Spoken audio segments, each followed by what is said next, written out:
Welcome to PwC Pulse, a podcast to provide insights to help you solve today's business challenges. Hi, I'm Joe Atkinson, Vice Chair and Chief Products and Technology Officer at PwC. I'm excited to have with me today Sal Companieh. She's the Chief Digital and Information Officer at Cushman Wakefield. Cushman Wakefield is not only one of the world's largest commercial real estate services firms, but they've been using technology and AI in some very innovative ways. Today, we'll be diving into AI for business, what it's doing now, what it will do next, and how Gen AI has changed the game. Sal, welcome to the podcast. Thank you for having me, Joe. Before we dive in, we've got some rapid fire questions to get to know you a little bit better. So let's start with, what's your favorite city in the world to visit? We'll go with Paris. Paris. Anything you particularly love about Paris? I love the getting lost into the neighborhoods, just walking around and taking it all in. I love it. Is there somebody that you look to today or in history as an inspiration? Definitely my dad. Love it. Do you want to share a little bit why? He is very well grounded in his thinking. He is not driven by title or position or power. It's just impact. And so he is a sense of grounding for me. Love it. There's a lot in there. Thanks for sharing that with us. So now let's jump into our topic for today. Generative AI is taking over headlines. It's taken over the C-suite discussions. Feels like it's taken over everything. Yeah. But can you share with us a little bit of your background before we jump into Gen AI? Let's talk about what caused you or brought you to a career in technology, Sal, and how your background was shaped in the current role and how your background shaped your approach to that current role as a Chief Digital and Information Officer at Cushman Wakefield. I think of it as a series of serendipitous and deliberate decisions. I started my career in consulting and I loved everything about it. We were doing a lot of ERP work, which meant that I got to dabble into multitudes of industries, learn fast, consume environments at fast pace, think at an enterprise level, think at a data-centric but connected level. And so doing that for 15 to 20 years allowed me to build muscles that are very useful and applicable to today's environment. We learned to move fast and to think on our feet. So that was fantastic. Beyond the consulting days, once I got married, I decided that I did not want to be on the road 100% of the time and went to concentrate in distribution management. So I had a lot of fun in different environments, creating distribution centers from scratch, automation, robotics, conveyors, all that fun stuff. So I had a great time doing that. And it landed me in a subsidiary of Cushman Wakefield, which is now C&W Services, and have had a fantastic 12 plus years here since then. It's quite a story, Sal. It's just awesome to hear how different experiences in your career built on new opportunities. And I also love your point about serendipity. I always say, all of us would love to say we made every great choice, but sometimes you just are lucky, getting the right spot. Exactly. Open up to an opportunity. So speaking of an opportunity and a thing that's going crazy and something that's moving really fast, when Gen AI really entered the mainstream last year, we know there's a lot of history behind what we all saw. It made it easier for people to really understand and start to envision its use when it went mainstream. Yeah. But value can be so dependent on finding the right use cases, on finding the right applications. It's not a tool that applies to every use case. So how do you think about that in your role? How is Cushman Wakefield thinking about that? And what's that doing to the way that you're approaching your use of Gen AI? So look, Gen AI has a place and a time that it's applicable, and every single company has its own unique set of needs and processes that they have deployed. I think of AI in general or technology in general, further than that, as home decor. What works for me may not work for another company, and it needs to be true to us, true to where we are in our data journey, true to where we are for how we service our customers. So the way that we've unpacked it, first we had to educate. There was a lot of media attention towards Gen AI. And what I found fascinating is we have been on our AI journey for some time, and we'd never actually used the word AI. We had just said digital and we had said automation, and that was satisfactory to the businesses. We were driving that forward. And suddenly we had to actually educate towards the fact that, no, you actually have been using AI for quite some time. We've historically not used those terminologies, perhaps as we discussed in the broader schema outside of technology. So we started with an education of where it works and where it doesn't. We started with identification. We'd already done a lot of heavy lifting around the way that we partner with the business and understand their true workload and where it's coming from, what type of tasks it's coming from. So we were able to opportunistically identify some of the first rounds of application of Gen AI. very unlike many others on document extraction and creation of content is where we concentrated. But we also looked at our existing roadmaps and decided where we're going to tuck it in and embed it into our overall employee experience versus creating one-off capabilities. So it became a tool in the tool belt. We had to discuss differently around it. We had to educate differently around it. But it didn't fundamentally change our strategy of what we were doing for digital and data uplift. It did create some, obviously, immense capabilities for us that we didn't have before. There's a number of really powerful points in what you said. One of them is that most organizations that are tech forward have been applying AI in different ways long before it hit the mainstream, right? So one of our partners often refers to it as good old AI, the machine learning and all the algorithms that have been built into our technologies for so long. And then, of course, Gen AI hits the mainstream and everybody asks where all of your AI is. And I think the other point that you made that bears some emphasis is this idea of embedding it into your roadmaps and embedding it in a thoughtful way. I think there's just a lot for listeners to think about in all that you just said. So now I'm going to go onto that data journey that you talked about. AI runs on data. There's no AI, good old AI or generative AI without the right data. A company like Cushman Wakefield has mountains of data, I'm sure. So one of our predictions this year is that Gen AI will actually help close the gap in organizations that are trying to unlock massive amounts of data, that it can help unlock true power. So first, do you agree with that? And secondly, how are you seeing it already impacting your data strategy? One, I do agree with that. I do agree that Gen AI has the power to unlock data at a faster pace. But I think about that, I break that down into two different segmentations of why. The first is the consumption of data. The simple consumption of data is what drives users' experience. And generative AI opens up the door to consuming and serving up that data in a more natural pattern to our employees and our colleagues. So having somewhere to actually consume it in a simplified manner allows us to collect it and curate it and improve it, because the carrot at the end is you get to consume it in a more simplified manner and at a faster pace than historically possible. So that's one lens. The other lens is we have a combination of structured and unstructured data within the firm that historically would have taken longer to collect, curate, and correlate for insights for our clients and our colleagues. So we've been embedding it into the simplest of transactions for us would be a lease. Properties have a lot of leases. Leases are unstructured data sets. They are multitudes of methods. How do we extract contents from leases and have probably over 25 use cases of application of lease data to our broader ecosystem? But it's not about just the lease. It's the connectivity of that data to the broader data set that's proprietary within Cushman & Wakefield to really put in front of our clients the best information so they can make the most strategic decision around their real estate. Yeah, the concept of where your proprietary value is and focusing on the proprietary value, bringing that together in a really powerful way. And then, of course, everything you just said, Sal, was about the experience for your clients, right? And your customers on the front end of your relationships. And I think that's another really powerful place that it's easy to get distracted with the complexity of all these things that we're talking about and the technology challenges, and there's always been those. But at the end of the day, we're trying to produce better outcomes for our people, for our organizations, for stakeholders, for our clients. So I think there's a lot of really good thoughts in what you just shared.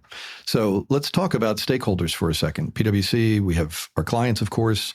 We have our people. We have regulators. We have other stakeholders in the community and in the markets that we serve. All of these stakeholders care so deeply about trust in AI. They have high expectations of organizations like ours and organizations like yours about safeguarding data, making sure outputs are reliable, that we're using these capabilities and tools in a responsible way. How are you thinking about and implementing responsible AI practices at Cushman & Wakefield? First is the diversity of thought at the table on where we apply AI. So from our talent team to our DEI team to our cyber team, all collectively deciding where we go and where we apply this technology. And two is being honest with ourselves around our data, the maturity and the diversity within our data set and what it could potentially result in from a consumption of generative AI.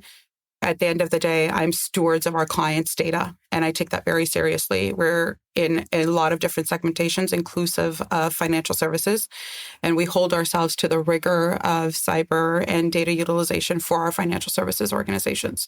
And so if I'm a steward of their data, I treat their data as rigorously as I would treat mine. And what that means is we actually take every opportunity to embed our cyber thought leadership, embed our data maturity evaluations at every step of the way. It's not an afterthought. It's not a pause and check in with the project level. It's actually embedded into everything that we do. And that's how I believe we can bring the best protection and thought leadership by ensuring diversity of thought from the get-go of how we're applying technology across the organization. Sal, it's interesting because so much of that are the fundamentals that we've talked about in the industry space for years, right? Yeah. Gen AI didn't change any of those responsibilities you just articulated, didn't change that responsibility you feel, the curation responsibility, that stewardship responsibility, Yep. and making sure that all of us as technology leaders are embedding that in our approaches going forward, I think is really the task that's in front of all of us. And I know all of us are taking it very seriously. Let me jump to a little bit about leadership and capabilities. I'd characterize this maybe as one of the favorite myths about generative AI and AI broadly, which is it's going to impact only, if you will, the junior levels of our organization, the people that are at the start of their career, the people at the beginning of their career. And clearly it's going to have impact on the tasks that are the entry-level tasks in most organizations. But what do you think about senior leadership? People like yourself that are leading complex agendas, your colleagues in the C-suite. How do you think AI broadly, generative AI specifically, is going to impact senior leadership and then employees at large? I think generative AI is a vehicle to elevating data centricity in every organization. The existence of it, the simplicity of usage really draws out the discussion of where are we in our data journey and how mature are we in our data journey, and driving data centricity at the heart of every conversation that you're having, every business leader conversing differently around what they historically had thought to be unusable data, or, you think about unstructured data, or even their knowledge bases, research articles, et cetera, that were, you could read it and consume it. This brings out a level of data centricity that I've never seen at the same cohesive level across the organization, which is phenomenal. I think from a leadership perspective, you have to honor that. And you have to actually understand that you have multiple levels of understanding and baseline information out there. And as leaders, it's your duty to, one, get yourself educated and understand where the power is for your clients and your colleagues. And two, how do you serve as a translator for those that need support translating what the so what of this is, and really taking that role seriously. I think there's never been a time that technologists have been playing this critical of a role to unpacking reality and the hype and the marketing. And there's very real capabilities out there, but you have to be able to unpack that for your constituency, both from a client and employee basis. I think the way the role changes is more and more we serve as change agents, and we need to take that role seriously and step up to that, whether it's your tasks are being impacted or not. It's not really the conversation. The conversation is the type of talent you go after may change. The time to productivity may change. So how do you think about your talent persona that way? There's a lot to unpack there, but I think we serve as the voice of change and modeling the behaviors to be balanced in approach and making sure that you're gleaning the most outcomes while being prudent and responsible with your approach. Yeah, I think that point about serving as the lead translator, the change agent, in many ways, that's been the burden that's fallen on technologists for a long time, decades, right? But your other point about how fast this is moving and sorting through the hype versus what actually can be applied to bring change and bring value. And then there's a whole question about the technology capability is in some ways so fundamentally different in terms of what it unlocks that it also requires all of us to think a little bit differently about how we want to solve problems and to get creative. I think there's just a lot for listeners to think about how to apply in their own organizations. We've been talking about this as maybe moving from the hype stage to the prove it stage of AI and generative AI specifically. But one of the things that you talked about in terms of capturing those capabilities, and you've said these words throughout your commentary today, is the education challenge that you have and the skilling challenge you have. So maybe dig into that a little bit. What steps are you taking with the workforce across Cushman and Wakefield to skill them not only in the potential, but all those other elements of responsible use and the data stewardship, et cetera? We're taking a two-pronged approach. One was education at the executive level. to really discuss where it fits in our environment, where are we, to really look at ourselves in the mirror on where are we on our data journey and where we need to concentrate and understand the sequence of events.